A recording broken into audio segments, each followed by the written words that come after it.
حسن اللہ یاری صاحب سے آج جو مناظرہ ہے یہ طے ہوا تھا تراوی نماز تراوی کے حوالے سے، اور اس میں ہمارا دعویٰ یہ ہے کہ یہ تراوی جو ہے نماز تراوی یہ نبی پاک صلی اللہ علیہ وسلم سے بھی اس کا ثبوت ملتا ہے، اور صحابہ کرام رضی اللہ تعالی عنہم اجمعین کے اجماع سے بھی اس کا ثبوت ملتا ہے۔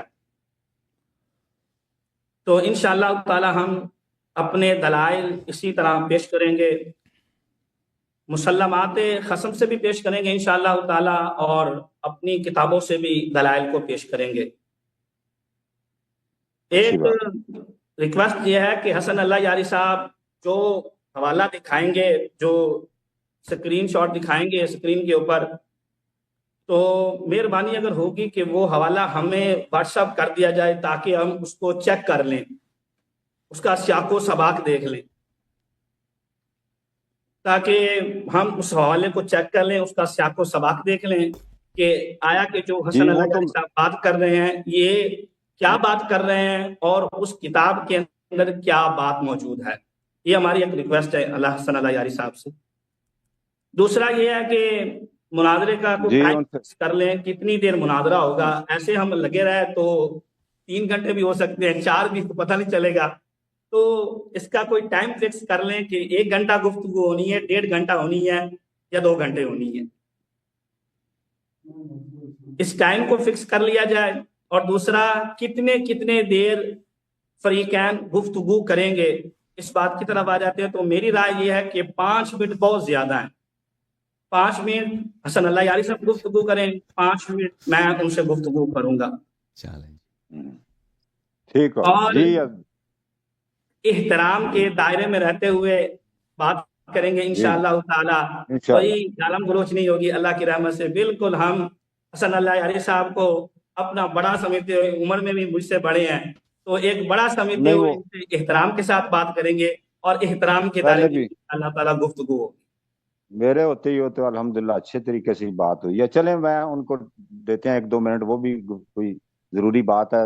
علامہ حسن اللہ یاری صاحب آپ بھی ہمارے جی بسم اللہ الرحمن الرحیم۔ میں بہت شکرگزار ہوں شیخ صاحب کی تشریف آوری کا اور طارق صاحب کا کہ دونوں حضرات یہاں پہ تشریف لائیں، اور ہمارے ابرار صاحب بہت ہی مخلص آدمی ہیں اور بہت ہی خوش اخلاق انسان ہے اور مخلص ہمیں لگتے ہیں، اور انشاءاللہ ہمیں ہماری امید یہ ہے کہ انشاءاللہ تبارک و تعالی اس گفتگو میں ہمیں ایک علمی نتیجے تک جانے میں مدد ملے گی، اور ناظرین کے لیے بہت سارے حقائق واضح ہو جائیں گے۔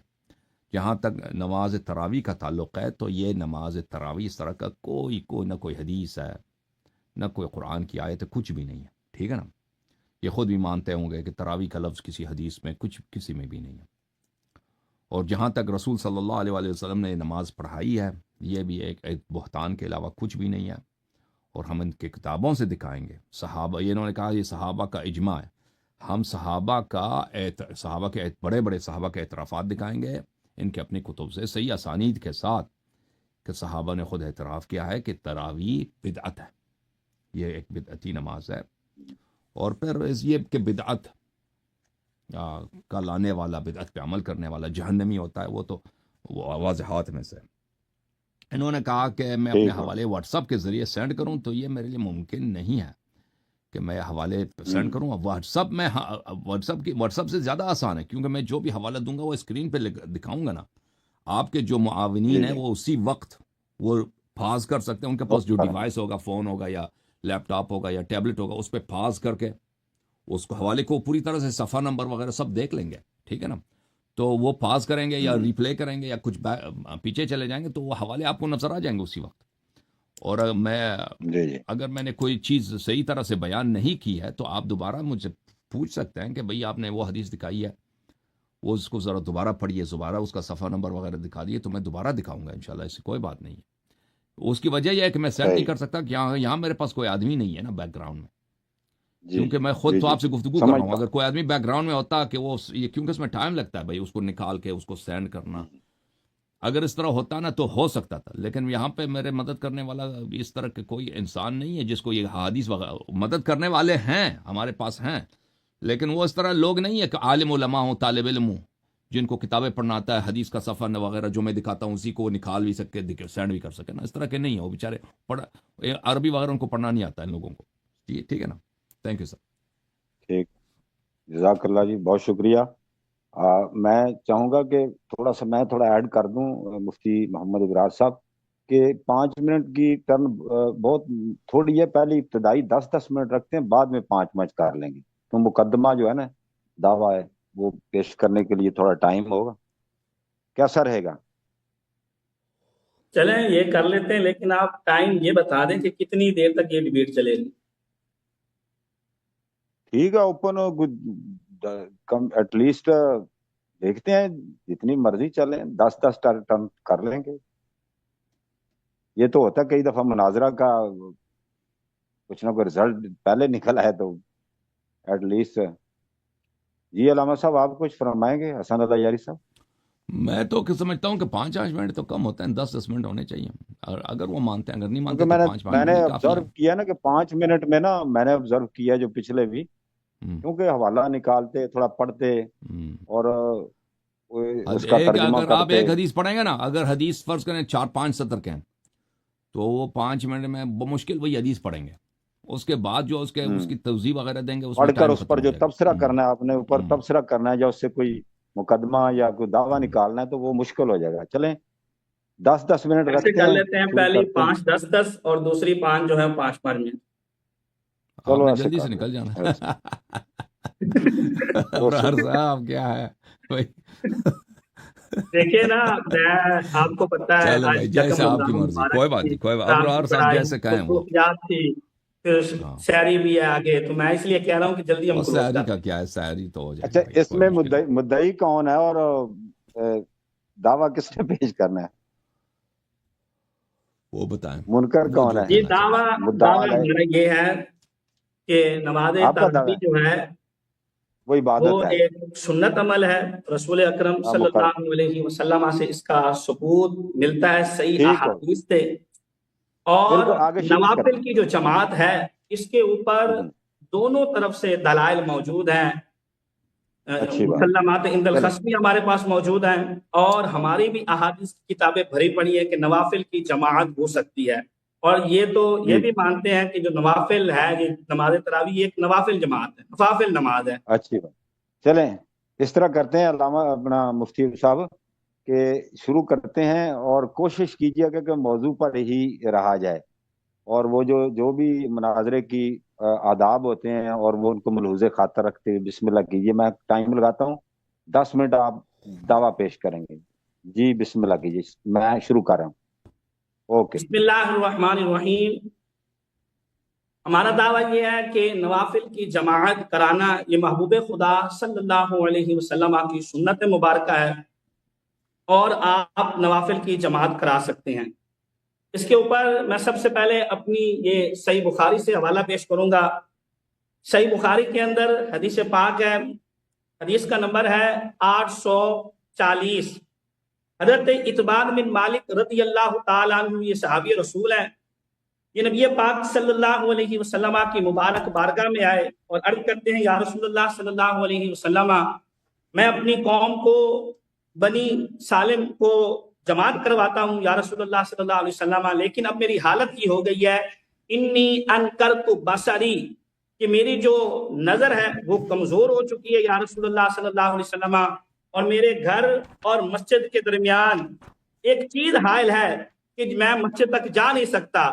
وَلَا وَدِدْتُ أَنَّكَ جِئْتَ فَصَلَّيْتَ فِي بَيْتِي، یا رسول اللہ میری یہ چاہت ہے، میری یہ محبت ہے کہ آپ میرے گھر تشریف لے کے آئیں، مکاناً کسی جگہ پہ آپ نماز پڑھیں، اتخذہ مسجدہ، کہ میں اس جگہ کو مسجد بنا لوں گا.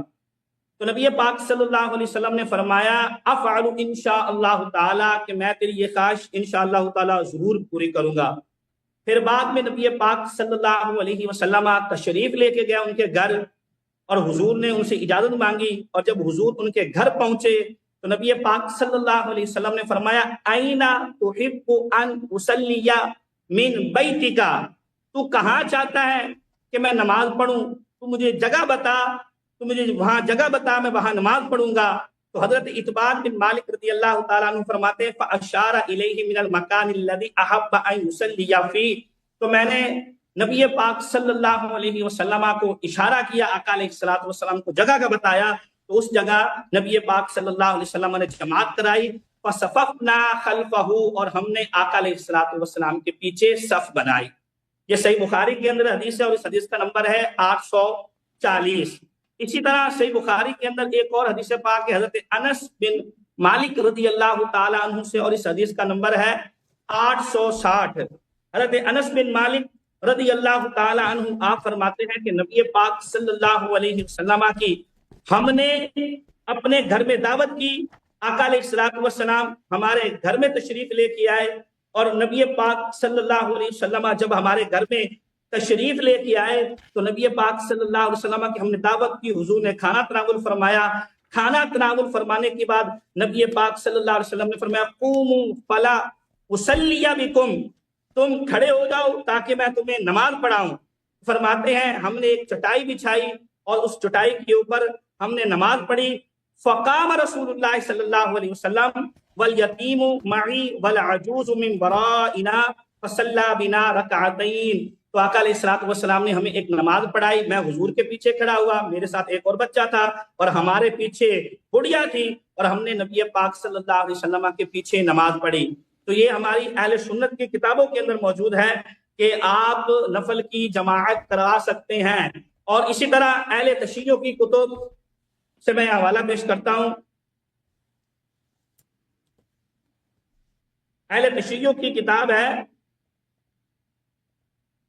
موجم الاحادیث المعتبرہ، اس کے اندر روایت موجود ہے، اور یہ جلد نمبر 5 صفحہ نمبر 302 کے اندر یہ روایت موجود ہے۔ آیت اللہ آصف موصلی کی یہ کتاب ہے، اس کے اندر یہ حدیث پاک لے کے آئے ہیں امام جعفر صادق رضی اللہ تعالیٰ عنہ علیہ الصلوۃ والسلام سے۔ فرماتے ہیں انی صادق علیہ الصلوۃ والسلام، امام جعفر صادق سے جب پوچھا گیا اس نماز کے متعلق تو آپ نے فرمایا صلی بأہلک فی رمضان الفریضۃ والنافلہ، فرمایا کہ تو اپنے اہل کے ساتھ ماہ رمضان المبارک میں فرض نماز بھی پڑھ اور نفل نماز بھی پڑھ۔ تو یہ امام جعفر صادق رضی اللہ تعالی عنہ کا یہ فرمان ہے، اور کتاب کا نام ہے موجم الاحادیث المعتبرہ، آصف موصلی کی، جلد 5 صفحہ نمبر 302، اس کے اندر یہ روایت ہے، اور اس روایت کو صحیح قرار دیا گیا ہے۔ اور اس کے اوپر جو باب یا عنوان اس نے قائم کیا ہے وہ عنوان ہے حکم الجماعت فی الصلوات المستحبہ، کہ جو مستحب نمازیں ہیں، نوافل نمازیں ہیں، ان کی جماعت کا حکم۔ تو یہ اہل تشیع کی کتاب ہے، اور یہی روایت آپ کو تہذیب الاحکام کے اندر بھی مل جائے گی۔ وہیں یہ روایت ادھر بھی آئی ہے کہ صلی بأہلک فی رمضان الفریضۃ والنافلہ، کہ تو اپنے اہل کے ساتھ نوافل کی نماز بھی پڑھ اور فرض کی نماز بھی پڑھ۔ یہ امام جعفر صادق رضی اللہ تعالی عنہ نے فرمایا ہے۔ آپ کے پاس ٹائم ہے؟ ٹائم ختم نہیں ہو گیا میرا؟ نہیں۔ جی، اسی طرح اسی تہذیب الاحکام کے اندر ایک اور روایت بھی موجود ہے، جس کے اندر امام جعفر صادق رضی اللہ تعالی عنہ سے پوچھا گیا، یہ تہذیب الاحکام فارسی والی جو فارسی ترجمے کے ساتھ چھپی ہے، اس کی جلد 2 ہے، صفحہ نمبر 50 یا 50 ہے، اس کے اندر امام جعفر صادق رضی اللہ تعالی عنہ سے روایت ہے۔ آپ فرماتے ہیں المرأۃ تصلی خلف زوجها الفریضۃ والتطوع، کہ عورت جو ہے وہ اپنے شوہر کے پیچھے نماز پڑھے گی، فرض نماز بھی پڑھے گی اور نوافل نماز بھی جماعت کے ساتھ پڑھ سکتی ہے، خلف زوجها، اپنے شوہر کے ساتھ۔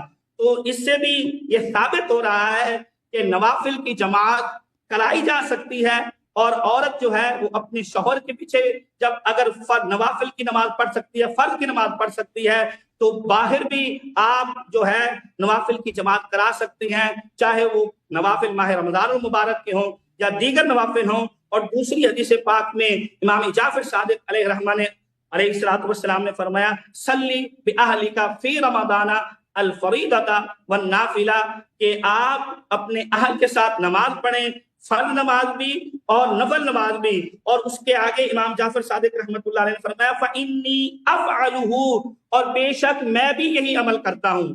یعنی امام جعفر صادق رضی اللہ تعالیٰ عنہ علیہ الصلوۃ والسلام آپ بھی فرض نماز اور نفل نماز اپنے اہل کے ساتھ پڑھتے تھے. تو لہذا اس حدیث سے یہ بالکل واضح ہو گیا اہل سنت کی کتاب سے بھی اور اہل تشیع کی کتاب سے بھی کہ آپ نفل کی جماعت کے ساتھ نماز پڑھ سکتے ہیں. اور رمضان المبارک کے حوالے سے امام جعفر صادق رضی اللہ تعالی عنہ نے دو ٹوک فرمایا ہے کہ آپ ماہ رمضان المبارک میں فرض کی جماعت بھی اپنے اہل کے ساتھ پڑھ سکتے ہیں اور نوافل کی جماعت بھی آپ اپنے اہل کے ساتھ پڑھ سکتے ہیں.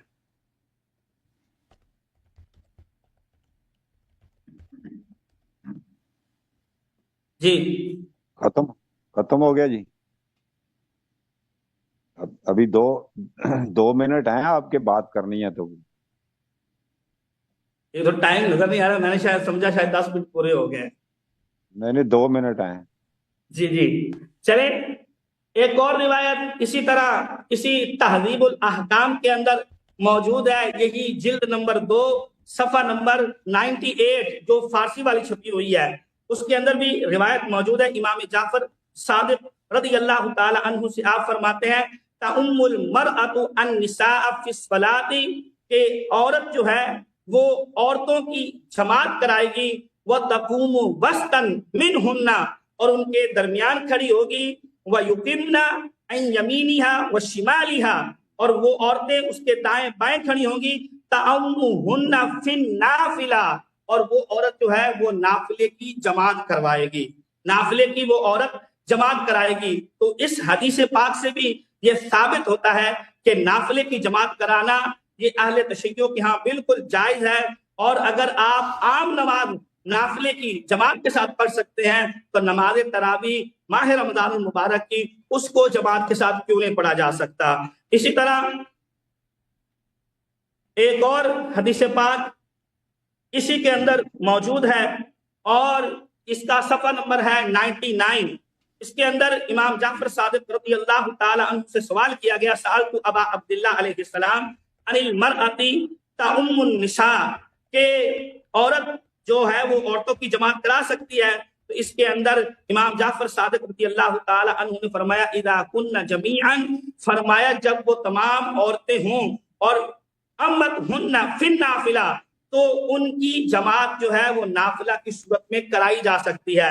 وَأَمَّا الْمَكْتُوبَ فَلَا، اور فرمایا جب فرض نماز ہوگی اس کے اندر جماعت نہیں کرائی جا سکتی. تو اس حدیث کے اندر بھی امام جعفر صادق رضی اللہ تعالیٰ عنہ فرما رہے ہیں کہ نافلے کی جماعت کرائی جا سکتی. ختم ہو گیا، ٹائم ختم ہو گیا مفتی صاحب، ٹائم ختم. جی علامہ صاحب. مفتی صاحب آپ کے ہاں کیا یہ ہوتا ہے کہ میں ویسے پوچھ لوں ان مفتی صاحب سے، آپ کے ہاں احناف کے ہاں جو نوافل یومیہ ہے غیر ماہ رمضان میں، فجر کی نافلہ ہے، نماز تہجد وغیرہ ہے غیر ماہ رمضان میں، اس کو آپ جماعت کے ساتھ پڑھ سکتے ہیں آپ لوگ؟ کون سے نوافل؟ مثلا فجر کا نافلہ ہے 2 رکعت، ظہر کا نافلہ ہے، عصر کا نافلہ ہے، مغرب کا نافلہ ہے، آپ لوگ جماعت کے ساتھ پڑھ سکتے ہو؟ ان کی جماعت ثابت نہیں ہے، جماعت کے ساتھ نہیں پڑھ سکتے رمضان میں نوافل کی جماعت نہیں. تہجد کا آپ استثناء کر دیں، تہجد کی بات نہیں ہے. تہجد غیر رمضان میں تہجد بھی نہیں ہے نا، غیر رمضان میں تہجد جماعت ہوتی ہے آپ لوگوں کیا؟ جی تہجد کی جماعت ہوتی ہے غیر رمضان میں بھی، غیر رمضان میں بغیر تداعی کے، یعنی کہ اعلان کے بغیر اگر لوگ اکٹھے ہو جائیں تو اس کو جماعت کے ساتھ پڑھا جا سکتا ہے. صحیح. چلے میرے محترم ناظرین، ابھی بسم اللہ الرحمن الرحیم. میرے محترم ناظرین، شیخ صاحب کے ساتھ موضوع جاری. کس موضوع پر؟ موضوع ہے نماز تراویح. اور ہم نے کہا کہ نماز تراویح اس کا کوئی لفظ قرآن و سنت میں ہے ہی نہیں، نہ کسی حدیث میں ہے. انہوں نے کہاں سے نکالا ہے؟ یہ ایک بدعت نماز ہے. اب انہوں نے جو حوالے دیے میں ان کا جواب دوں گا، لیکن سب سے پہلے میں ان کے اپنی کتابوں سے ثابت کر لوں کہ یہ نماز ہے ہی نہیں، یہ نماز بدعت ہے. ان کے اپنے اکابر نے اس کی اس کی جو ہے تصریف کیا. دیکھیں سب سے پہلے ان کے اپنے بڑے خلیفہ عمر بن الخطاب نے خود اعتراف کیا کہ بدعت ہے. ان کی اپنی کتاب میں اس کے نص الفاظ موجود ہے, صحیح اسانید کے ساتھ موجود ہیں, اور پھر ان کے اپنے علماء کی شرح دیکھیں. ملاحظہ, یہ کتاب بخاری چاپ دار احیاء تراث العربی, یہاں پر حدیث نمبر 2010. یہ حدیث کافی مشہور معروف ہے کہ عبد الرحمن ابن عبد القاری سے روایت ہے کہ عمر بن الخطاب آئے رمضان میں, حدیث نمبر 2010 ہے بخاری میں, اور کہا کہ دیکھا کہ لوگ ادھر متفرق نماز پڑھ رہے ہیں, کوئی اپنے لیے نماز پڑھ رہا ہے, کوئی دوسرا اس کی نماز کو دیکھ کر نماز پڑھ رہا ہے. تو عمر نے کہا کہ میں ان لوگوں کو ایک ہی امام پہ جمع کروں گا اور یہ بہتر رہے گا. پھر اس نے ابی بن کعب کو امام جماعت لگا دی, اور ایک دوسری رات کو آیا, اس نے دیکھا کہ یہ لوگ اب اس امام جماعت کی نماز کو دیکھ کر نماز پڑھ رہے ہیں. تو کہا قال عمر نعم البدعۃ هذه, عمر بن الخطاب نے کہا کہ یہ بہترین بدعت ہے جی, بدعت ہے.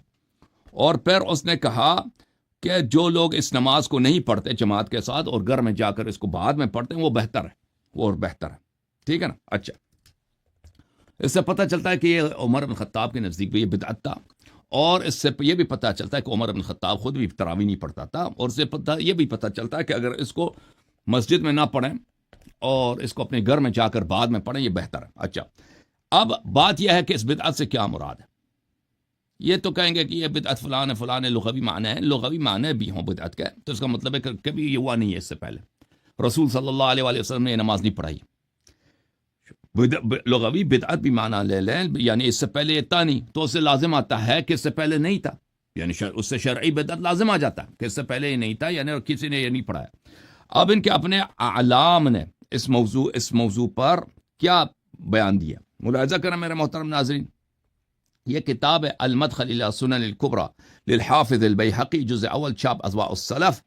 یہاں پر خود بیہقی, ابو بکر بیہقی, جو بہت بڑے محدث ہیں اور اس فرقے کے بہت بڑے عالم ہیں, وہ کہتے ہیں وقد قال عمر فی قیام شہر رمضان, عمر بن الخطاب نے رمضان کے قیام, رمضان کی نماز جو ہے, نماز جماعت جو تراویح ہے, اس کے متعلق نعمت البدعۃ هذه, یہ بہترین بدعت ہے, یعنی انہا محدثۃ لم تکن, یعنی ایک ایسی نماز ہے جو جدید ہے, محدثہ جدید ہے, حدث بدعت ہے اور پہلے کبھی نہیں تھا جی.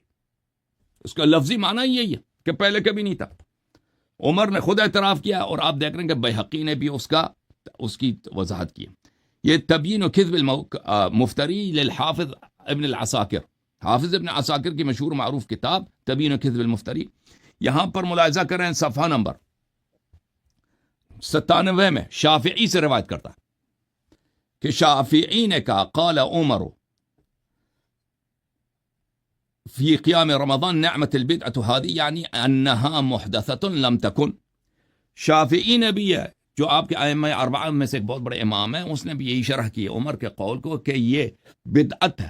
اس سے کیا مراد ہے؟ اس سے مراد یہ کہ پہلے نہیں تھا, پہلے نہیں تھا. اس سے مراد یہ کہ رسول صلی اللہ علیہ وسلم نے کبھی یہ نماز نہیں پڑھائی. آپ نے جو دو احادیث بخاری سے دکھائی ہے نا شیخ صاحب, اس میں کوئی اس میں نہیں تھا کہ وہ نافلہ کا نماز تھا. ٹھیک ہے نا, اس میں 2 رکعت نماز پڑھائی ہے, یا وہ عتبان والی جو بھی حدیث ہے اس میں بھی نہیں تھا کہ یہ کوئی 2 رکعت نماز, وہ قصر والی زور کی نماز قصر بھی ہو سکتی ہے. ٹھیک ہے نا, کہ وہ نافلہ کی نماز جماعت میں کسی میں نہیں تھا.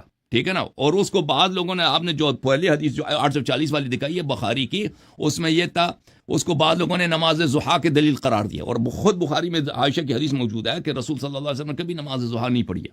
ٹھیک ہے نا, تو وہ اس میں کوئی آپ دکھائیں کہ وہ کیسے نافلہ کی نماز ہے, جماعت کرائی ہے. ٹھیک ہے نا, وہ حدیث میں یہ جماعت کرے, اس میں نافلہ کہاں سے تھا, وہ تو آپ نے لگا دی. اچھا, آپ بخاری کے شراح بھی اسی شرح کو مانتے ہیں. ملاحظہ کریں یہ کتاب شرح صحیح البخاری لابن البطال, یہ جلد نمبر 4, چھاپ مکتبۃ الرشد ہے. وقول عمر نعم البدعۃ, صفحہ نمبر 147 ہے. بلے عمر نے خود تراویح کے متعلق اس نے خود کہا, جب اس نے تراویح کے ایجاد کیا, اس نے کہا نعم البدعۃ, یہ بہترین بدعت ہے. فالبدعۃ اختراع ما لم یکن قبلہ, بدعت بولتے ہیں اسی چیز کو, آپ ایک ایسی چیز بنائیں جو پہلے تھی نہیں, جو پہلے کبھی ابرار صاحب نہیں تھی. یہ حدی الساری ہے فی مقدمت شرح فتح الباری, تالیف حافظ ابن حجر عسقلانی, چھاپ مکتبۃ السلفیہ. ملاحظہ کریں کہ یہ بھی کہتا ہے عمر, صفحہ نمبر 85 میں اسی حدیث کی شرح میں, وقول عمر نعمت البدعۃ هو فعل ما لم يسبق الیہ, بدعت یہ ہے کہ اس سے پہلے کبھی کسی نے یہ نماز نہیں پڑھی ہے. لم یسبق الیہ، کبھی کسی نے پڑھی نہیں جماعت کے ساتھ. ٹھیک ہے نا. تو خود عمر نے جب یہ نماز بنائی اس نے بولا ہے کہ بدعت کیا ہے. اس کا سب سے بڑا شارح بخاری کا کیا کہہ رہا ہے؟ ما لم یسبق، اس طرح کی نماز کسی نے نہیں پڑھائی. اچھا، پھر خود فتح الباری میں حافظ ابن حجر جزء رابع میں وہاں پہ بھی اس حدیث کی شرح کرتا ہے، صفحہ نمبر 253 ہے. نعم البدعة وفي بعض الروايات نعمة البدعة بزيادة تاء، والبدعة أصلها ما أحدث على غير مثال سابق. بدعت کس کو بولتے ہیں؟ بدعت بولتے ہیں اسی کو ہیں کہ اس سے پہلے اس کی کوئی مثال نہ ہو، اس سے پہلے وہ اس کی کوئی ایجاد نہ ہو. اچھا، اب بخاری کے غور شرح میں آپ کو دکھا دیتا ہوں. عمدۃ القاری فی شرح صحیح البخاری جزء 11، چاپ دار الفکر. یہاں پہ ملاحظہ کریں صفحہ نمبر 126 میں، وفیہ اشعار، اسی حدیث کو نقل کرتے ہیں، بأن عمر كان لا يواظب على الصلاة معهم. یہ جو عمر آ کے دیکھا نا کہ ابی بن کعب نماز پڑھا رہے ہیں، تو اس سے پتہ ہی چلتا ہے کہ عمر خود تراویح نہیں پڑھتے تھے. وقوله نعمت البدعہ، یہ انہوں نے جو عمر صاحب نے کہا کہ یہ بدعت ہے، بہترین بدعت ہے. وانما دعاها بدعة لان رسول اللہ صلی اللہ علیہ وآلہ وسلم لم يسنها لهم، اس لیے کہ رسول صلی اللہ علیہ وسلم نے یہ سنت بنائی نہیں ہے. جی لم يسنها، کبھی رسول صلی اللہ علیہ وسلم نے تراویح کی سنت نہیں بنائی ہے. ولا كانت في زمان ابی بکر، اور یہ کبھی ابو بکر کے زمانے میں بھی نہیں تھا. ورغب رسول اللہ صلی اللہ علیہ وسلم فیہا، رسول صلی اللہ علیہ وسلم نے صرف نماز قیام اللیل کی اس نے ترغیب دیا کہ رمضان کے مہینے میں تم تہجد پڑھا کرو، رات کو نمازیں پڑھا کرو. لیکن یہ جو نماز جماعت کرائی ہے یہ اس کی سنت نہیں ہے. یہ واضح طور پر آپ کے اکابر کے شروع ہیں، عمر کے اپنے اعتراف کے ذیل میں کہ نعم البدعۃ ہذی. یہ ارشاد الساری فی شرح صحیح البخاری ہے، ملاحظہ کریں یہاں پر بھی، اس میں بھی یہی جملہ ہے کہ قال عمر لما رآهم نعم البدعة هذه انما سماها بدعة لان رسول الله صلى الله عليه وآله وسلم لم يسن لهم الاجتماع لها. عمر صاحب نے تراویح کو بدعت بولا ہے کیونکہ اس نماز کو جماعت کے ساتھ پڑھنا یہ رسول صلی اللہ علیہ وسلم کی سنت ہے نہیں. ولا كانت في زمن الصدیق، اور نہ ابو بکر کے زمانے میں تھا. ولا فی اول اللیل، اور رات کے شروع میں بھی نہیں تھا. یہ تہجد کو نصف شب کے بعد پڑھنی چاہیے. ولا کل لیلۃ ولا هذا العدد، اور نہ ہر رات کو جمع، یہ بھی نہیں تھا کبھی، نہ پیغمبر کے زمانے میں نہ ابو بکر کے زمانے میں، اور نہ اس عدد کے ساتھ کہ تم نے اتنی نمازیں پڑھنی ہیں. اچھا، آپ نے جو حوالہ دیا ہے شیعہ کتب سے، پہلی بات ہے کہ آپ نے شیخ آصف محسنی کا جو حوالہ دیا، وہ شیخ آصف محسنی اس کے الفاظ جو باب کے اس نے تراجم بنائے، باب کے عناوین بنائے، یہ ہمارے لیے کوئی حجت نہیں ہے. وہ ایک ان پڑھ مولوی تھا، بہت ہی جاہل ٹائپ کا مولوی تھا، جو عام طور پہ نجفی مولوی جاہل ٹائپ ہوتا ہے. اس نے حدیث کا ایک مجموعہ بنایا اور اس نے اپنے سے حجت کے خلاف اور اجماع شیعہ کے خلاف اس نے ایک حجت لگا دیا. ایک کیا بنا دیا؟ ایک اس نے ایک عنوان لگا دیا. یہ ملاحظہ کریں، کتاب وسائل الشیعہ ہے، یہ تمام شیعہ کے پاس کے ساتھ یہ سب سے ایک معتبر کتاب ہے جو حلال و حرام میں اس کے احادیث کی طرف رجوع کیا جاتا ہے. اس میں ایک پورا باب ہے، وسائل الشیعہ الی تحصیل مسائل الشریعہ. ملاحظہ کریں یہاں پر عدم جواز، جلد نمبر 8 ہے، صفحہ نمبر 45 ہے، عدم جواز الجماعة في صلاة النوافل في شهر رمضان ولا في غیره، عدم استثنیہ، کہ جائز نہیں ہے کہ انسان، اس میں کئی احادیث ہیں اس پورے باب میں، کہ نوافل کو آپ ماہ رمضان میں یا غیر ماہ رمضان میں جماعت کے ساتھ پڑھیں، مگر یہ کہ وہ نماز استثناء کی گئی ہو.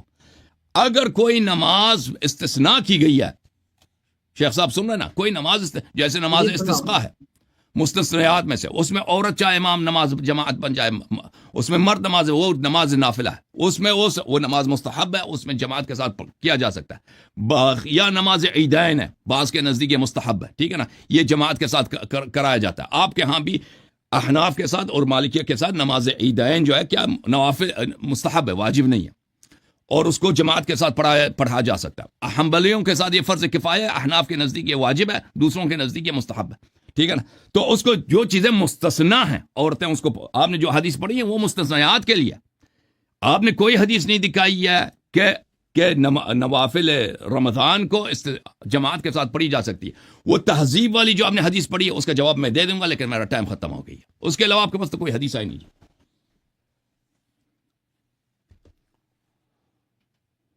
جی بہت شکریہ، بہت اچھے طریقے سے آپ نے ڈیفینڈ کیا. ابھی جناب نیکسٹ ٹرن جو ہے نا، میں یہ گزارش کروں گا، ابھی آپ کی 10 منٹ کی ٹرن ہوئی ہے، تو میں چاہتا ہوں کہ اگلی ٹرن جو ہے نا وہ 8 منٹ کی رکھیں. اب کافی ٹائم زیادہ ہے، تو 8 منٹ کی ٹرن شروع کریں جناب. علامہ مفتی جناب محمد ابرار صاحب، جی بسم اللہ کیجیے. الحمدللہ رب العالمین والصلاة والسلام علی سید الانبیاء والمرسلین، اما بعد. ہماری نا شیخ صاحب سے بات ہوئی تھی، حسن اللہ یاری صاحب سے، کہ آپ نے اقوال نہیں پیش کرنے، تو انہوں نے شروع ہی اقوال سے کر دیا. آپ نے اقوال ہی پیش کرنے شروع کر دیے. اقوال اگر آپ پیش کریں گے تو وہ ہم بھی اقوال پیش کر دیں گے. آپ نے امام بیہقی رحمہ اللہ تعالیٰ کا ایک قول پیش کیا، تو ہم بھی آپ کو امام بیہقی کا ایک قول دکھاتے ہیں، پھر احادیث کی طرف چلتے ہیں. فضائل الاوقات امام بیہقی رحمہ اللہ تعالیٰ کی یہ کتاب ہے. اس کا صفحہ نمبر ہے 267. اس کے اندر آپ اسی چیز کے بارے میں فرماتے ہیں، قال الشیخ رضی اللہ تعالیٰ عنہ فَإِن كَانَتْ بِدْعَةٌ فَهِيَ بِدْعَةٌ مَحْمُودَةٌ لِأَنَّهَا لَمْ تَكُنْ بِخِلَافِ مَا مَضَى من عہد النبی صلی اللہ علیہ وآلہ وبارک وسلم. تو امام بیہقی رحمۃ اللہ علیہ صاف لکھ رہے ہیں کہ جو حضرت عمر نے کہا ہے نعمت البدعۃ ھذہ، اس سے قطعاً وہ والی بدعت مراد نہیں ہے جو کل بدعۃ دلالہ میں آئی ہے. اور ہمارے ہاں کل بدعۃ دلالہ یہ جو روایت ہے یہ عام نہیں ہے، بلکہ اس کا مخصص بھی ہمارے پاس موجود ہے. یہ خص منہ البعض ہے. اس کی آگے چل کے میں آپ کو دکھاؤں گا کہ یہ حدیث عام نہیں ہے کل بدعۃ دلالہ، بلکہ اس کے مخصص بھی ہمارے پاس الحمدللہ موجود ہیں. تو امام بیہقی رحمہ اللہ تعالی آپ فرمانے فَإِن بِدْعَةٌ فَهِيَ بِدْعَةٌ مَحْمُودَةٌ لِأَنَّهَا لَمْ تَكُنْ بخلاف ما مضى من عہد النبی صلی اللہ علیہ وسلم. یہ جو جماعت کرانی ہے تراویح کی، وہ فرما رہے ہیں یہ اس دور کے خلاف نہیں ہے جو رسول اللہ صلی اللہ علیہ وآلہ وبارک وسلم کے دور مبارک میں تھی. فقد روینا انہم صلوها بصلاة رسول اللہ صلی اللہ علیہ وآلہ وبارک وسلم لیالیا وانما ترکها رسول اللہ صلی اللہ علیہ وسلم بالجماعت خشیۃ ان تفرض علیکم فلما توفی رسول اللہ صلی اللہ علیہ وسلم وکمل الدین وتناہت الفرائض لم یخش عمر بن الخطاب رضی اللہ تعالیٰ عنہ ما خشی رسول اللہ صلی اللہ علیہ وسلم. تو امام بیہقی کا جو آپ نے حوالہ دیا ہے، ہم نے آپ کو امام بیہقی رحمۃ اللہ علیہ کا ہی جواب دے دیا ہے کہ امام بیہقی رحمہ اللہ تعالیٰ فرماتے ہیں کہ یہ جو حضرت عمر نے جماعت کروائی تھی، اس سے قطعاً یہ مراد نہیں ہے کہ یہ کل بدعۃ دلالہ والی بدعت ہے، بلکہ یہ بدعت محمودہ ہے. کیوں؟ اس کی اصل موجود ہے کہ رسول اللہ صلی اللہ علیہ وسلم اپنے زمانے مبارک میں، اپنی حیات مبارکہ میں آقا علیہ السلام نے نماز تراویح کی جماعت کروائی ہے. اگرچہ پورا مہینہ نہیں کروائی لیکن کروائی ہے. وَإِنَّمَا تَرَكَهَا صرف اور صرف حضور نے ترک اس لیے کی ہے تاکہ یہ امت کے اوپر فرض نہ ہو جائے، یہ امت کے اوپر لازم نہ ہو جائے، ضروری نہ ہو جائے. فرماتے جب رسول اللہ صلی اللہ علیہ وسلم دنیا سے تشریف لے کے چلے گئے، وَقَمُلَ الدِّينُ اور دین مکمل ہو گیا، اب کوئی چیز فرض ہو ہی نہیں سکتی. الْيَوْمَ أَكْمَلْتُ لَكُمْ دِينَكُمْ ہو گئی. تو فرماتے ہیں کہ حضرت عمر رضی اللہ تعالیٰ عنہ کو وہ خوف نہیں تھا جو رسول اللہ صلی اللہ علیہ وسلم کا خوف تھا. وَرَآ أَنَّ جَمْعَهُمْ عَلَىٰ قَارِئٍ وَاحِدٍ. تو فرماتے ہیں حضرت عمر نے ان سب کو ایک قاری کے اوپر جمع کرا دیا. تو میں نے امام بیہقی رحمہ اللہ تعالیٰ سے آپ کے اعتراض کا جواب دے دیا. اب ہم چلتے ہیں اس چیز کی طرف کہ آیا کہ نبی پاک صلی اللہ علیہ وسلم نے اس کی جماعت کروائی ہے یا نہیں کروائی. تو یہ میرے ہاتھ میں کتاب ہے موطا امام مالک رحمہ اللہ تعالیٰ، امام مالک رحمۃ اللہ علیہ کی اس کے اندر ایک روایت موجود ہے اور حدیث کا نمبر ہے 299. اس کے اندر یہ روایت موجود ہے ان عائشہ زوج النبی صلی اللہ علیہ وسلم ان رسول اللہ صلی اللہ علیہ وسلم صلی فی المسجد ذات لیلۃ. فرماتی ہیں کہ رسول اللہ صلی اللہ علیہ وسلم مسجد میں نماز ادا فرمائی. فصلی بصلاتہ ناس, اور آقا علیہ الصلوۃ والسلام کے ساتھ لوگ شریک ہو گئے, لوگوں نے آقا علیہ الصلوۃ والسلام کے ساتھ نماز پڑھی. ثم صلی من القابلہ, فرماتے ہیں پھر دوسری رات آئی تو آقا علیہ الصلوۃ والسلام پھر گئے. فکثر الناس, لوگوں کی کثرت ہو گئی. ثم اجتمعوا من اللیلۃ الثالثہ, اور فرماتے ہیں پھر تیسری رات آئی اور تیسری رات پھر آقا علیہ الصلوۃ والسلام نے نماز پڑھائی تو لوگوں کا رش ہو گیا. فلم یخرج الیہم رسول اللہ صلی اللہ علیہ وسلم, اور آقا علیہ الصلوۃ والسلام ان کے پاس تشریف لے کے نہیں آئے. یعنی تیسری رات رش ہو گیا لیکن آقا علیہ الصلوۃ والسلام تشریف لے کے نہیں آئے. فرماتی ہیں فلما اصبح, جب صبح ہوئی, قال قد رأیت الذی صنعتم, فرمایا میں جان گیا تھا جو تم کر رہے تھے. وَلَمْ يَمْنَعْنِي مِنَ الْخُرُوجِ إِلَيْكُمْ إِلَّا أَنِّي خَشِيتُ أَن يُفْرَضَ عَلَيْكُمْ, مجھے اس چیز نے نہیں آنے دیا, مجھے اس چیز نے منع کیا کہ میں تمہارے پاس آؤں اور تمہیں نماز پڑھاؤں اور کہیں یہ نماز تمہارے اوپر فرض نہ ہو جائے, کہیں یہ نماز تمہارے اوپر فرض نہ ہو جائے. اور آگے لفظ ہے وَذَلِكَ فِي رَمَضَانَ, اور سیدہ عائشہ فرما رہی ہیں یہ رمضان المبارک کی بات ہے, عام دنوں کی کسی اور دن کی بات نہیں.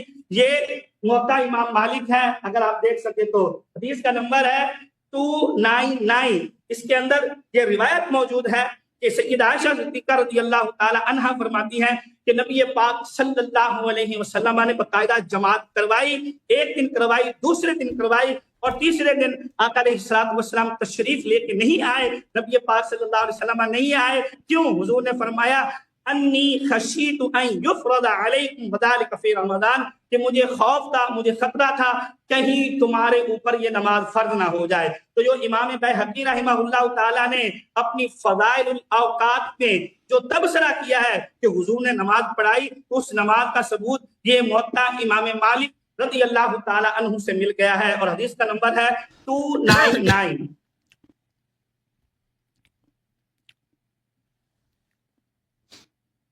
اسی طرح صحیح بخاری کے اندر بھی تراویح کے اوپر روایات موجود ہیں. سیدہ عائشہ صدیقہ عتیقہ رضی اللہ تعالی عنہا آپ روایت فرماتی ہیں کہ نبی پاک صلی اللہ علیہ وسلم مسجد میں تشریف لے کے آئے. فصلی فی المسجد وصلی رجال بصلاتہ, حدیث کا نمبر ہے 2012, یہ حدیث کا نمبر ہے. فرماتی ہیں حضور کے ساتھ لوگوں نے نماز پڑھی. فاصبح الناس, جب صبح کا وقت ہوا, فحدثوا, آپس میں کلام کیا. فاجتمع اکثر منہم, تو پہلے دن سے زیادہ لوگ اکٹھے ہو گئے. فصلوا معه, رسول اکرم صلی اللہ علیہ وسلم کے ساتھ انہوں نے نماز پڑھی. فاصبح الناس فحدثوا, پھر جب صبح ہو گئی تو پھر لوگوں کی کثرت بڑھ گئی, آپس میں لوگوں نے کلام کیا, مسجد بھر گئی تیسری رات کو. فخرج رسول اللہ صلی اللہ علیہ وسلم فصلی بصلاتہ, تو نبی پاک صلی اللہ علیہ وسلم نے نماز ادا فرمائی. اور فرماتی ہیں فلما كانت الليلۃ الرابعہ, اور جس وقت چوتھی رات آئی, عجز المسجد عن اہلہ حتی خرج لصلاۃ الصبح فلما قضى الفجر اقبل على الناس, اور طرف نہیں آئے. اور حضور ٹائم ہو گیا. جی ٹائم, جی بہت اچھا جی جواب دیا انہوں نے. اب آپ شروع کیجیے. جی بسم اللہ الرحمن الرحیم. محترم ناظرین, انہوں نے جو تہذیب الاحکام کا حوالہ دیا ہے کہ اس تہذیب الاحکام کی حدیث یہ ہے, اعوذ باللہ من الشیطان الرجیم, بسم اللہ الرحمن الرحیم, کہ امام جعفر صادق علیہ السلام نے فرمایا صلی باہلک فی رمضان الفریضۃ والنافلہ فانی افعلہ. تو اس میں یہ ہے کہ با تعدیہ کے لیے, با تعدیہ کے لیے, مصاحبہ کے لیے, صلی باہلک فی الفریضۃ فی رمضان الفریضۃ والنافلہ, اپنے اہل کے ساتھ مل کے پڑھو, مل کے پڑھو. جب اہل کے ساتھ انسان مل کے پڑھتا ہے تو نماز فریضہ کو کس طرح پڑھتا ہے؟ نماز فریضہ کو جماعت کے ساتھ پڑھتا ہے اور نماز نافلہ کو فرادہ پڑھتا ہے. اور یہ کوئی یا تو مصاحبت کے لیے یا تعدیہ کے لیے, یا ان سے نماز پڑھا دو, یہ کوئی ضروری نہیں ہے کہ یہ صلی، جب لفظ صلی، ابھی انہوں نے خود جو حدیث پڑھی ہے موطا سے، صلی بالمسجد، انہوں نے یہ کہا تھا صلی بالمسجد، یہاں پہ بعض ظرفیت کے معنوں میں ہے، ٹھیک ہے نا. تو یہ صلی یصلی کا جو لغت ہے، یہ اگر با کے ساتھ متعدی ہو جائے تو یہ ہمیشہ اس طرح کی نہیں ہے کہ ہمیشہ جماعت پہ دلالت کرتی ہے، امامت پہ دلالت کرتی ہے. اب اگر مان بھی لیں کہ یہاں پہ امامت پہ دلالت کرتی ہے تو یہ صرف فریضہ کے لیے اور نافلہ کے لیے نہیں ہے، کیونکہ معطوف اور معطوف علیہ سب احکام اور سب قیود اور سب شرائط میں مساوی نہیں ہوتے. اچھا، اور انہوں نے جو دوسری حدیث پڑھی تھی کہ امام علیہ السلام نے فرمایا کہ المرأة تصلی خلف زوجها، عورت مرد کے پیچھے نماز پڑھتی ہے. تو یہ شیعہ مذہب میں حکم ہے کہ گھر میں جب مرد نماز پڑھتا ہے تو عورت کو جائز نہیں ہے کہ مرد سے آگے بڑھ کے نماز پڑھے. اس کو یا تو پیچھے نماز جا کے پڑھے دور نماز، یا اگر بہت ہی دور ہیں تو کوئی بات نہیں، آگے جا کے نماز پڑھ سکتی ہے. وَإِلَّا اس کو پیچھے چاہے فریضہ ہے چاہے نافلہ ہے، وہ اس کے شوہر کے پیچھے نماز پڑھنا ہوگا، اس کو آگے بڑھ نہیں سکتے. اس کا امامت سے تعلق نہیں ہے اس کا، کہ یعنی اگر وہ نماز پڑھ رہا ہے تو اس سے آگے بڑھ کے عورت نماز نہیں پڑھ سکتی مرد کے آگے. اچھا، یہ واضح. اچھا، انہوں نے جو بحقی صاحب کا قول پیش کیا، شیخ صاحب آپ نے توجہ نہیں فرمائی.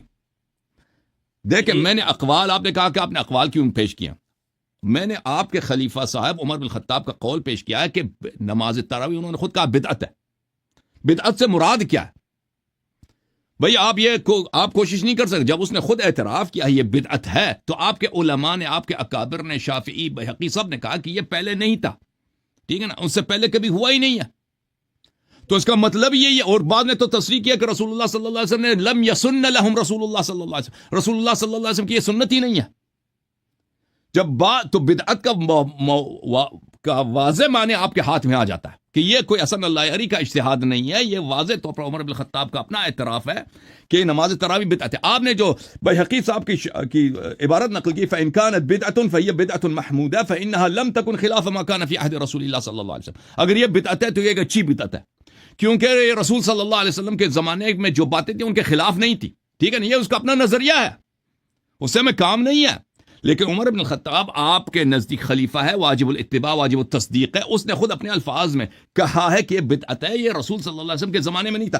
آپ نے جو بحقی صاحب کی نقل کیا، بات نقل کی ہے، اس میں یہ بات نہیں ہے کہ یہ رسول صلی اللہ علیہ وسلم کی سنت ہے. اس نے کہا یہ رسول صلی اللہ علیہ وسلم کی باتوں کے خلاف نہیں ہے، ٹھیک ہے نا. اچھا، اب آپ نے جو حدیث نقل کیا موطا سے یا دوسری کتب سے کہ رسول صلی اللہ علیہ وسلم نے یہ جماعت کروائی ہے، تو آپ کو پتہ ہونا چاہیے. مجھے بہت تعجب ہے کہ آپ ایسی احادیث کو نقل کرتے ہیں، آپ اپنی احادیث پہ توجہ نہیں کرتے. یہ احادیث کئی طرق سے مروی ہے، یہ عائشہ سے مروی ہے، اسی طرح زید سے بھی مروی ہے، اور اس میں کسی حدیث میں نہیں ہے کہ رسول صلی اللہ علیہ وسلم نے لوگوں کو دعوت دی تھی کہ آجو میرے پیچھے نماز پڑھو. رسول صلی اللہ علیہ وسلم نے کسی کو دعوت نہیں دی تھی. رسول صلی اللہ علیہ وسلم نے اپنے لیے چٹائی سے ایک حجرہ بنایا تھا، وہ حجرے میں خود نمازیں پڑھ رہے تھے. صحابہ ان کی اجازت کے بغیر ان سے اقتداء کرنے لگے. رسول صلی اللہ علیہ وسلم کو جب پتا چلا کہ یہ لوگ میرے پیچھے اقتداء کر رہے ہیں تو رسول صلی اللہ علیہ وسلم نے اپنی نماز توڑ دی، بیٹھ گئے. یہ بخاری کے متعدد احادیث میں موجود ہے، میں آپ کو دکھا بھی دوں گا. اور پھر رسول حوالہ بالکل، یہ میرے سر آنکھوں پر حوالہ دیں گا، یا اسی 8 منٹ میں یا اگلے 8 منٹوں میں دیں گے.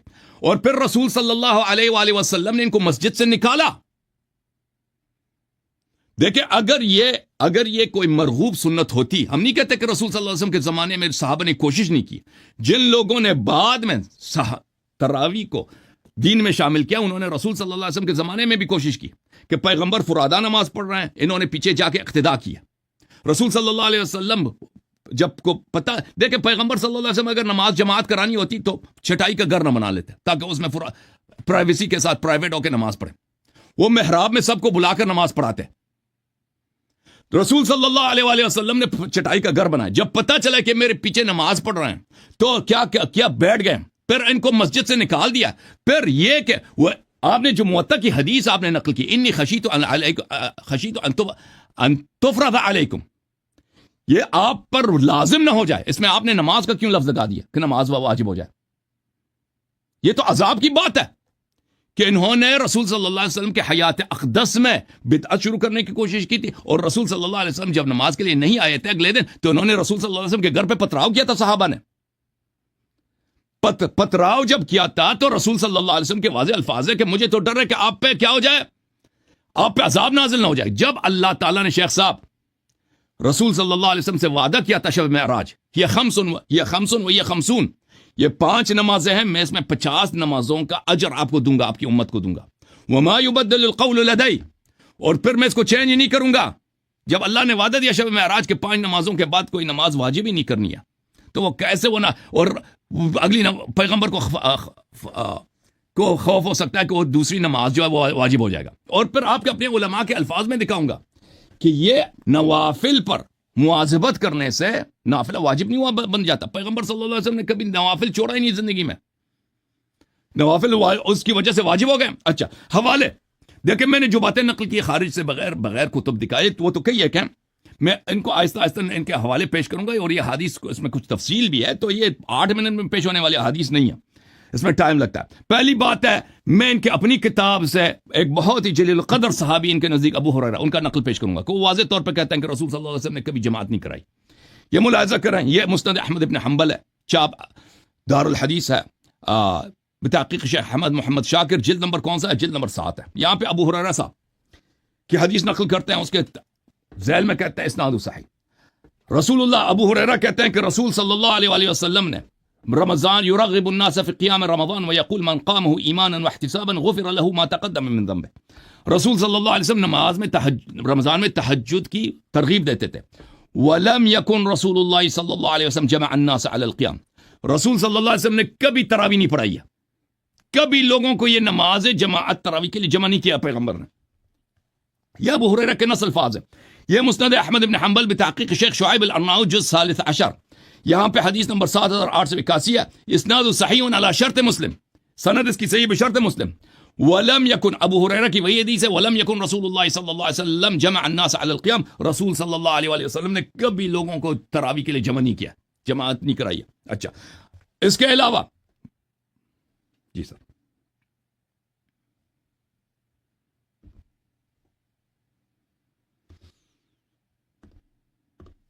شروع ہوئے ٹائم.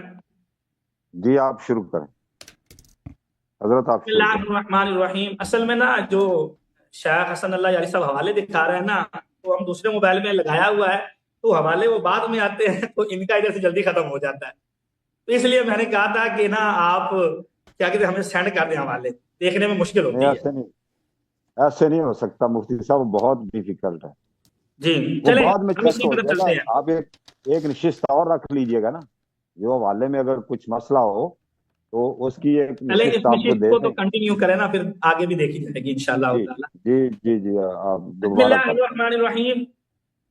تو شیخ حسن اللہ یاری صاحب نے جو کہا کہ حضرت عمر کا خود کا یہ قول ہے، نعم البدعۃ ھذہ، تو یہ حضرت عمر نے کہا ہے. تو ہم نے کب کہا کہ حضرت عمر نے یہ نہیں فرمایا؟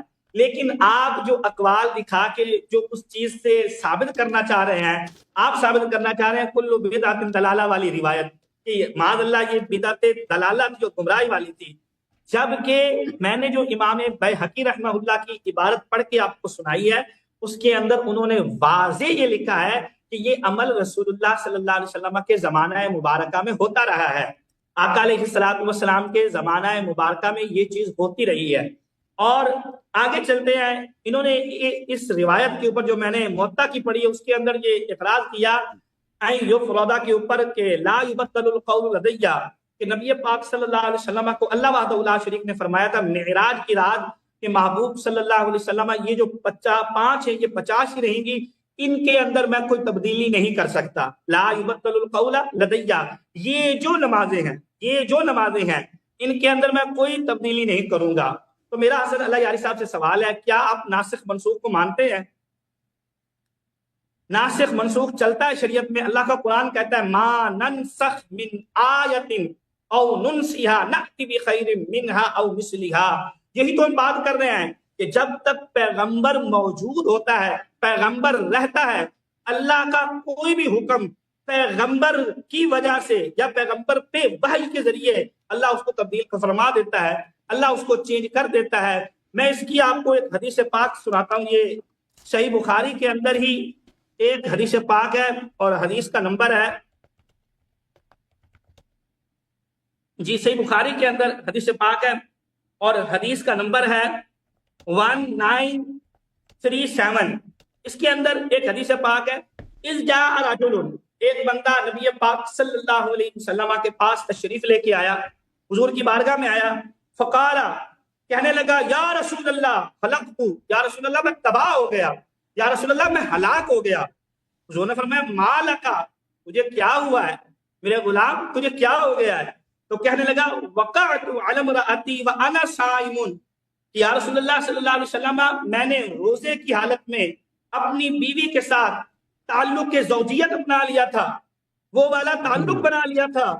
فقال رسول اللہ صلی اللہ علیہ وسلم حد تجد راقبتن تعتقها، حضور نے فرمایا کیا تیرے پاس ایک غلام ہے جو تو آزاد کر سکے، جیسا کہ سورہ المجادلہ میں اللہ تعالی شریک نے یہ ڈیٹیل بیان فرمائی ہے۔ تو حضور نے وہی بات کی، حل تجد راقبتن تعتقها، کیا تیرے پاس کوئی غلام ہے جس کو تو آزاد کر سکی؟ قال لا، اس نے کہا یا رسول اللہ میرے پاس نہیں ہے۔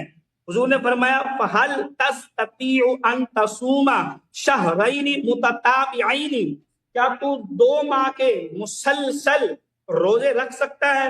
تو اس نے آگے سے عرض کی لا یا رسول اللہ، یہ بھی میرے اندر طاقت نہیں ہے، یہ بھی میرے اندر استطاعت نہیں ہے۔ تو پھر نبی پاک صلی اللہ علیہ وسلم نے فرمایا فہل تجد اطعام 60 مسکینا، کیا تو 60 مسکینوں کو کھانا کھلا سکتا ہے؟ تو اس نے کہا یا رسول اللہ صلی اللہ علیہ وسلم میرے پاس یہ بھی نہیں ہے۔ فمکث عند النبی صلی اللہ علیہ وسلم، وہ حضور کے پاس بیٹھ گیا تو آقا علیہ السلام کے پاس کچھ کھجوریں یا کوئی چیز پیش کی گئی، نبی پاک صلی اللہ علیہ وسلم کے بارگاہ میں حضور نے فرمایا این السائل، وہ سوالی کدھر ہے جو آیا تھا اپنا مسئلہ لے کے؟ اس نے عرض کی انا یا رسول اللہ، میں موجود ہوں۔ حضور نے فرمایا خذھا فتصدق بھی، فرمایا یہ کھجور پکڑ لے اور صدقہ تو کر دے، یہ کھجوریں لے جا۔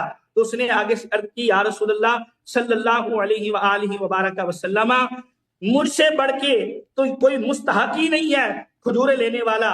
تو آقا علیہ الصلوۃ والسلام فضحک النبی، حضور مسکرائے حتی بدت یابہ، حضور کی داڑھی مبارک مسکرانے کی وجہ سے نظر آنے لگ پڑی۔ حضور نے فرمایا اطعمہ اہلک، جا تو اپنے اہل کو کھلا جا کے۔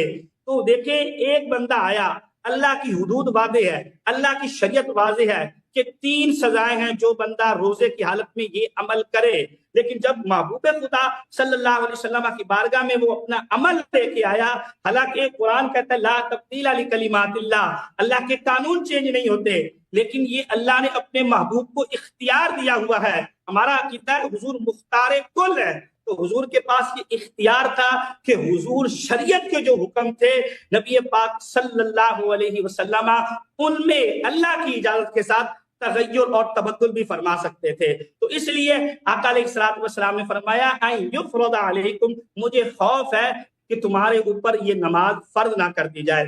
اس کا دوسرا جواب میں آپ کو دیتا ہوں، جو آپ نے بات کی کہ سیدہ عائشہ صدیقہ رضی اللہ تعالی عنہا والی جو روایت ہے، آپ نے فرمایا اس میں نبی پاک صلی اللہ علیہ وسلم نے فرمایا تھا کہ تمہارے اوپر فرض نہ ہو جائے تو کیا فرض ہوگا؟ عذاب، آپ نے اس کو عذاب کے ساتھ تعمیر کیا تھا۔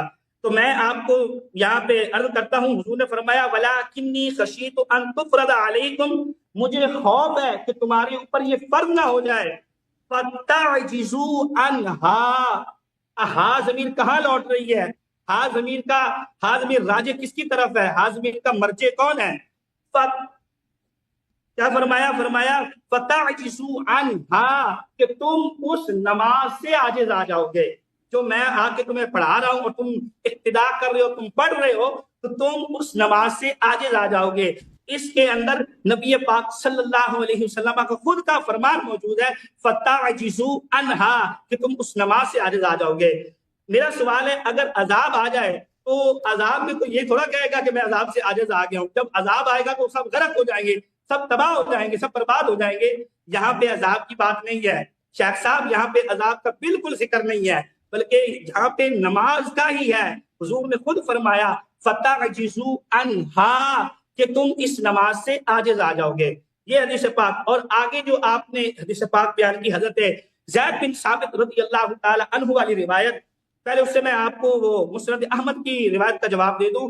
اس میں آپ نے کہا کہ سیدنا ابو ہریرہ رضی اللہ تعالی عنہ نے فرمایا کہ کبھی رسول اکرم صلی اللہ علیہ وسلم نے جمع نہیں کیا، تو میں نے یہ کب کہا یا ہمارا کب یہ دعویٰ کہ حضور نے خود بلایا تھا کہ تم تراویح پڑھو؟ میں نے موطا امام مالک سے آپ کو روایت دکھائی، صحیح بخاری سے آپ کو روایت دکھائی، کیا تھا کہ رسول اللہ نکلے اور لوگوں نے آ کے حضور کی اقتداء کی، لوگوں نے آ کے نبی پاک صلی اللہ علیہ وسلم کے پیچھے نماز پڑھی اور آقا علیہ الصلوۃ والسلام کی اقتداء کی۔ اور آپ کو پتہ ہونا چاہیے سنت قولیہ بھی ہوتی ہے، سنت فعلیہ بھی ہوتی ہے، سنت تقریریہ بھی ہوتی ہے کہ نبی پاک صلی اللہ علیہ وسلم کے سامنے کوئی عمل کیا جائے اور آقا علیہ الصلوۃ والسلام اس عمل کو پسند فرمائے، تو یہ سنت تقریریہ ہے، پسند فرمائے یا آقا علیہ الصلوۃ والسلام اس کے اوپر خاموشی اختیار کر لیں۔